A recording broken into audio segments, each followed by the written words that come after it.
Hi friends, good morning. My name is Madhav Anand Rawadji and today we gonna learn the difference between lawyer, advocate and barrister. Okay?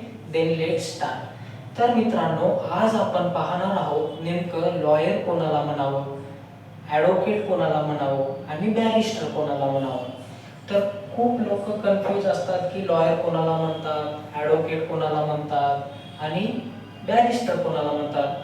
Actually law स्टुडंटला सुद्धा, मी पूर्णच law स्टुडंटला असं म्हणत नाही, काही law स्टुडंटला सुद्धा माहिती नसते की ॲडव्होकेट, लॉयर अँड बॅरिस्टर मधला डिफरन्स काय. ओके, तर खूप लोक मी डोळ्यांना पाहिलेलं आहे की फर्स्ट इयरला ॲडमिशन घेतल्यानंतरच गाडीवर सुद्धा असं ॲडव्होकेट असं मेन्शन करतात.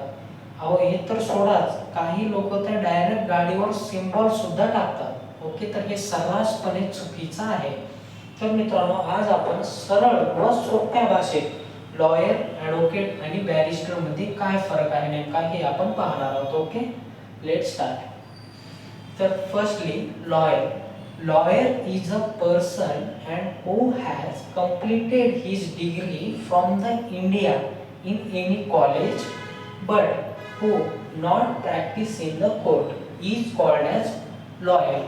Okay, तर मित्रांनो, लॉयर कोणाला म्हणतात की भारतातला कोणताही विद्यार्थी जर भारतातल्या कोणत्याही कॉलेजमधून कायद्याची डिग्री प्राप्त केला असेल पण त्याने जर कोणत्या कोर्टामध्ये रजिस्ट्रेशन केलं नसेल आणि तो जर वकिली करत नसेल तर त्याला लॉयर असे म्हणतात. Second, advocate. Advocate is an lawyer and who has completed his law degree.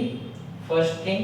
Second thing is who has passed the all bar council of India examination. And second thing, who is practicing in any court is called as advocate. तर मित्रांनो, advocate कोणाला म्हणावं? जो विद्यार्थी भारतातून त्यानं त्याची लॉची degree complete केलेला आहे आणि बार काउन्सिल ऑफ इंडियाची एक्झाम देऊन एखाद्या स्टेटमध्ये त्यानं जर रजिस्ट्रेशन केलं असेल एखाद्या कोर्टामध्ये आणि तो लॉ स्टुडंट, तो लॉयर जर वकिली करत असेल तर त्याला ॲडव्होकेट असे म्हणतात. समजलं? Last, third is a barrister. Barrister means who has completed his law degree from the England and passed. Who has completed his law degree from the England, this is called as barrister. Okay, तर त्यांना barrister असे म्हणतात. तर barrister म्हणजे काय नेमकं?